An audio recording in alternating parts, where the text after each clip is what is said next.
Ah, Yu-Gi-Oh! Un shonen iconique du début des années 2000. Je me souviens qu'on parlait que de ça pendant les récréations. Puis est arrivé le jeu de cartes en France. Ma mère m'avait même acheté le deck de Yu-Gi, mais en anglais, car l'impression française n'était pas là au début. D'ailleurs, j'ai toujours mon magicien des ténèbres, dont j'en prends grand soin. Il est beau, hein? Bref, on n'est pas là pour parler du jeu de cartes, mais plutôt de la version animée, ou du manga, qui a su bercer de nombreux enfants durant leur prime jeunesse. Yu-Gi-Oh! C'est vraiment une série que j'adore. Je pense que la nostalgie y est pour beaucoup, mais j'ai pu la remater dernièrement sur Netflix, et qu'est-ce que ça fait du bien. Bon, par contre, j'ai oublié que parfois les affrontements durent des plombes, alors que les mecs ont joué que 5 putains de cartes. Mais bon, c'était la mode ça, de faire des animés où dans chaque épisode, l'intrigue avance à 2 à l'heure, la preuve avec Dragon Ball. Attends 5 minutes. Ouais, c'est ça, ouais, 5 minutes, ouais. Mais tu ne disparaîtras pas sans Va te faire foutre. Bon, faut que je me calme, c'est pas bon d'être sur les nerfs dès le début d'un résumé en mousse. Bon, Yu-Gi-Oh! Qu'est-ce que ça raconte? Alors en gros, on va suivre un gamin avec une coupe de cheveux extravagante qui possède un des 7 objets du millénium, le puzzle du millénium. Allô? Mais cette relique renferme l'esprit d'un ancien pharaon qui de temps à autre prendra le contrôle du jeune protagoniste. Enfin, il pénètre en lui et... Non, oula, je sens que ça va être mal interprété ça. Donc notre jeune héros Yugi Muto, comme tout gamin de son âge, est fasciné par ce nouveau jeu de cartes qui fait fureur, les duels de monstres. Ah les enfants, c'est tellement influençable quand même. C'est un peu comme les jeunes de nos jours avec Fortnite, sauf que là c'est pas sur console et qu'il n'y a pas d'armes et que c'est des cartes. Bon ok, c'était peut-être pas le meilleur exemple, mais je sais pas, j'avais envie de placer cette comparaison qui n'a aucun sens.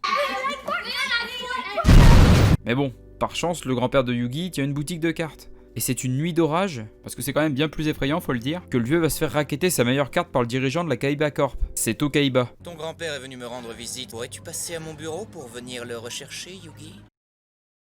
Allô? Et Yugi et ses copains, que je vous ai toujours pas présentés d'ailleurs, iront le secourir. Sérieusement, ça te prendrait seulement 3 secondes pour présenter ses amis? Ok. Bon, alors il y a Théa, Tristan, Joey. Voilà, 3 secondes, pas plus. Franchement, t'abuses. Mais avant de continuer, est-ce qu'on pourrait parler 2 minutes des libertés qui ont été prises par les scénaristes? Parce que pour avoir le manga et l'avoir lu, il y a pas mal de trucs qui sont complètement incohérents. Pour l'animé en VO, encore, ça passe. Mais pour l'adaptation américaine et française, je trouve qu'il y a eu un peu trop de liberté de prise sur les traductions. Parce que dans la version d'origine, ou même dans le manga, Théa c'est Hanzu, Joey c'est Jonouchi, et Tristan c'est Honda. Mais bon, si ça s'arrêtait seulement au nom, ça irait. Mais non, on remerciera 4Kids pour toute leur censure. Et j'exagère pas du tout, parce qu'on a facilement au moins 2 à 3 censures par épisode, rien que dans la saison 1, ce que je trouve complètement abusé. Donc si vous avez envie de vous mater l'animé Yu-Gi-Oh!, je vous conseille la VO, pas que la VF soit dégueulasse, parce qu'en réalité les doubleurs étaient pas si mauvais que ça. Mais le problème c'est que la version française a été adaptée de la version américaine, d'où les censures. Ta tante. C'est pour ça que dans la version américaine ou française, contrairement à la version d'origine, il sera jamais question de mort, aucune insulte, aucune arme à feu, aucun quelconque coma, même pas la moindre goutte de sang. Trop dégueulasse. Et j'en profite tant qu'on parle de la censure, et j'aimerais rétablir la vérité, le royaume des ombres n'existe pas dans la version originale. Toute personne envoyée au royaume des ombres est en réalité dans le coma. Mais là encore, merci 4Kids pour la censure. Ce qui fait qu'à la base on a un shonen assez mature, mais qui a été complètement enfantisé à l'étranger. Je sais même pas si ça se dit enfantisé. Au pire, je m'en fous, c'est ma vidéo. Et une des scènes les plus connues résultant de cette censure, c'est la scène opposant Bandiken à Pegasus, qui à la base pointe un gun sur ce dernier, mais ici, il a été remplacé par ses doigts. Ah ouais, c'est tellement effrayant un mec qui te braque avec ses doigts. Aïe. Enfin bref, on va pas non plus s'attarder sur toutes les censures qu'il y a eu tout au long de la série, parce que je pourrais faire une vidéo juste sur ça. Alors revenons-en plutôt à la trame principale. Donc suite aux raquettes de son grand-père, qui verra sa très chère carte déchirée sous ses yeux, à ce qu'il paraît il n'existe que 4 dragons blancs aux yeux bleus, et Kaiba, ce gros égoïste, veut être le seul possesseur de ce monstre. Ah, si seulement il savait. Yugi va pouvoir venger son grand-père en défiant Kaiba, et là tu te dis, ça va être chaud pour Yugi, Kaiba c'est le champion du monde, Yugi a intérêt à avoir un très très bon jeu. Tiens, Yugi, prends le deck avec lequel j'ai perdu. Mais putain, non Yugi, le prends pas. Je vais te dire comment le battre. C'est simple, il suffit de... Mais avant ce fameux combat, on aura le droit à un speech sur l'amitié, blablabla, tout le monde s'en fout. Attendez une minute. D'où est-ce qu'elle le sort, son feutre, Théa? Non, oubliez ça. J'ai même pas envie de savoir. I'm excited. Après avoir fait des dessins sur leurs mains, Yugi va alors combattre dans une arène capable de projeter holographiquement les monstres présents sur les cartes. Enfin, je dis Yugi, mais ce sera plutôt Yami, qui viendra en aide à Yugi. Finalement, ensemble, ils viendront à bout de Kaiba grâce au monstre le plus pété du jeu. J'ai nommé Exodial Maudit. Joue ta dernière carte impuissante pour que je puisse en finir avec toi, Yugi. Le jeu de mon grand-père ne contient aucune carte impuissante, Kaiba. Cependant, il contient... Exodia le maudit. T'auras 50 orgasmes par jour par le trou du cul. Et ça, c'était que le premier épisode, car la série commence réellement au deuxième épisode avec l'arrivée du premier vrai antagoniste, Maximilien Pegasus, créateur des cartes de duel de monstres. Ce dernier va emprisonner l'âme du grand-père de Yugi. Ouais, donc en fait le vieux c'est une grosse victime. Pegasus va l'inviter à venir participer au tournoi qui se déroulera au royaume des duellistes. Bon, en vrai, si je résume bien, il y a un type chelou qui organise un tournoi où 90% des invités sont des enfants. On les invite sur une île paumée et ils auront une très belle récompense s'ils arrivent jusqu'à lui. Peggy 18. Y'a que moi que ça choque? Ça porte à confusion tout de même, non? Nos amis font alors route en direction de cette île. Durant le trajet, ils vont avoir une petite altercation avec le champion régional Insectoraga. Je vous le dis tout de suite, lui, je peux pas le blairer. Il a une de ses gueules. Et à l'intérieur de ce cocon réside ma grosse bite. I'm excited. Mais bon, si encore il y avait que sa tronche qui me plairait pas, j'aurais bien fait un effort. Mais là, en plus d'être moche, il est couplé d'un sacré connard. Jeter les morceaux d'Exodia de Yugi par-dessus bord juste par peur de perdre. Vous notez ça combien sur l'échelle de la fils de puterie? Adieu, Exodia. T'es mort, fils de pute. T'es vachement grossier aujourd'hui, dis donc. Oh, ça va, hein, si on peut plus dire la vérité. Suite à cette mésaventure, Yugi et son crew débarquent enfin sur l'île. Et le but sera d'accumuler suffisamment d'étoiles pour se qualifier aux phases finales du tournoi. Et avoir une chance d'affronter le maître des lieux. Le premier match de Yugi l'opposera à Insectoraga. Tiens, comme par hasard, on retrouve encore ce fils de... tellement vite fait ce... Si je récupère les morceaux d'Exodia, je lui rentre un à un dans le cul. Il va voir ce...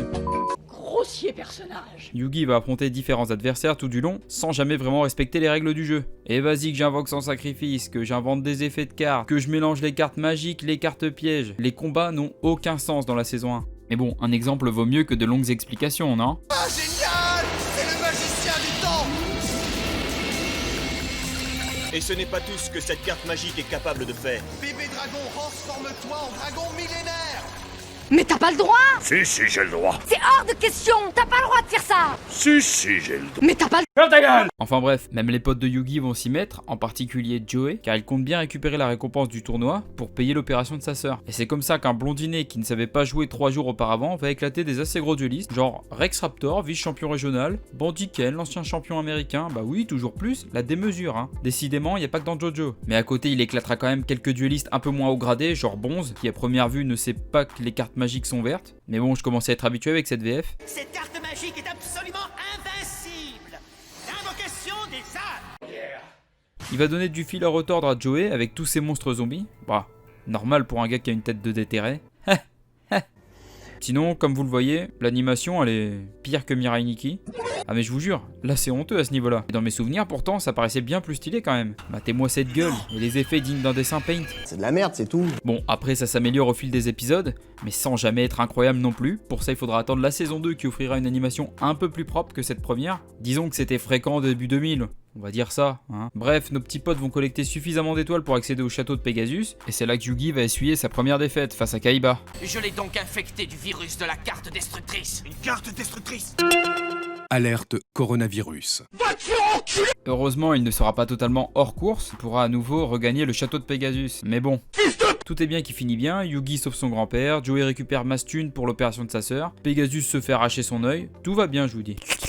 Parce que oui, j'en ai pas vraiment parlé, et j'aurais peut-être dû commencer par ça, mais à vrai dire... Bah les couilles, frère. En gros, il y a 7 objets du Millennium au total, dont le puzzle, l'œil, la balance, le sceptre, la clé, le collier et l'anneau, qui d'ailleurs se porte autour du cou. Ah ouais, mais c'est pas normal. Donc c'est tout sauf un anneau, non? Bah ça s'appelle un collier en fait. Bah ouais, mais il y a déjà un collier. Bah alors, c'est parce que... C'est parce que rien du tout. Encore ici, on a une incohérence. Ouais, mais ça va, c'est pas dramatique. Après, c'est peut-être à nouveau une erreur de traduction, et peut-être que dans la version originale ou le manga, peut-être qu'il n'a jamais été question d'anneau du Millennium. L'anneau millénaire. Putain de merde. Bref, après ce séjour au royaume des duellistes, Kaiba va organiser son propre tournoi, ce qui marquera le début de l'arc Batailleville, et quitte à parler de l'arc Batailleville, parlons un peu de son opening. Je parle pas là de l'opening original, mais plutôt de la version américaine et française. Ça me rappelle tellement de souvenirs. Bam bam bam bam. Bam bam bam bam bam bam bam bam bam bam. Oh oh oh. C'est l'heure du... Et qui dit nouvel arc, dit nouvel antagoniste, Marek Ishtar. Je suis trop beau, j'ai trop de charme, je suis trop charmant, je suis trop magnifique. C'est en possession de son sceptre ou baguette du Millennium, appelez ça comme vous voulez, qu'il va semer la pagaille durant le tournoi avec son organisation des pilleurs de l'ombre. Son groupe a pour but de dérober les cartes rares et les éventuels objets du Millennium. Évidemment, Yugi deviendra alors une cible de premier choix pour eux. Pétale, cousin. Fuyez, pauvre fou! Après, Marek, il est quand même sacrément con. Il a quand même confié un de ses dieux égyptiens à un de ses sbires pour qu'il aille le perdre contre Yugi. Et d'ailleurs, pourquoi il lui a donné à Yugi? Il pouvait très bien ordonner la fuite à son larbin et ne jamais lui remettre la carte de dieu égyptien, on est d'accord? Non, mais c'est un méchant qui respecte les règles du tournoi, hein, c'est tout. Ah, ok. Par contre, quand il met en place des matchs à mort avec des bombes sur le toit d'un immeuble ou des scies circulaires qui viendront te couper les chevilles si tu perds, là par contre, les règles, bah il en a rien à foutre. Ah ouais, c'est pas faux. Moi je m'en pas les cacahuètes. Bref, on arrive à la fin de la vidéo, parce que même si la série date, j'ai pas envie de vous spoil tout l'arc de Batailleville. Et oui, je suis d'accord avec vous, c'est une façon un peu plus subtile de dire que j'ai la flemme en fait. Mais du coup, tu parles même pas des autres séries Yu-Gi-Oh? Ouais, c'est vrai qu'après, il y a eu Yu-Gi-Oh! JX par exemple, qui en soi était pas trop mal. Mais pour les séries qui ont suivi, genre 5DS, Zexal, etc., je vous cache pas que j'ai pas vraiment suivi. J'ai un peu décroché à partir du moment où c'est un peu parti en couille. À quel moment on fait des duels de cartes sur des motos? Ça va être quoi après? Des mecs qui vont s'affronter sur des planches de surf dans un monde virtuel? Non mais où va le monde? Ah, ils l'ont vraiment fait. Salut, ça farte. Vous savez quoi? Je crois qu'on va s'arrêter là. Ça vaut mieux pour tout le monde. Et vu que je suis vraiment pas doué pour faire des outros, bah salut.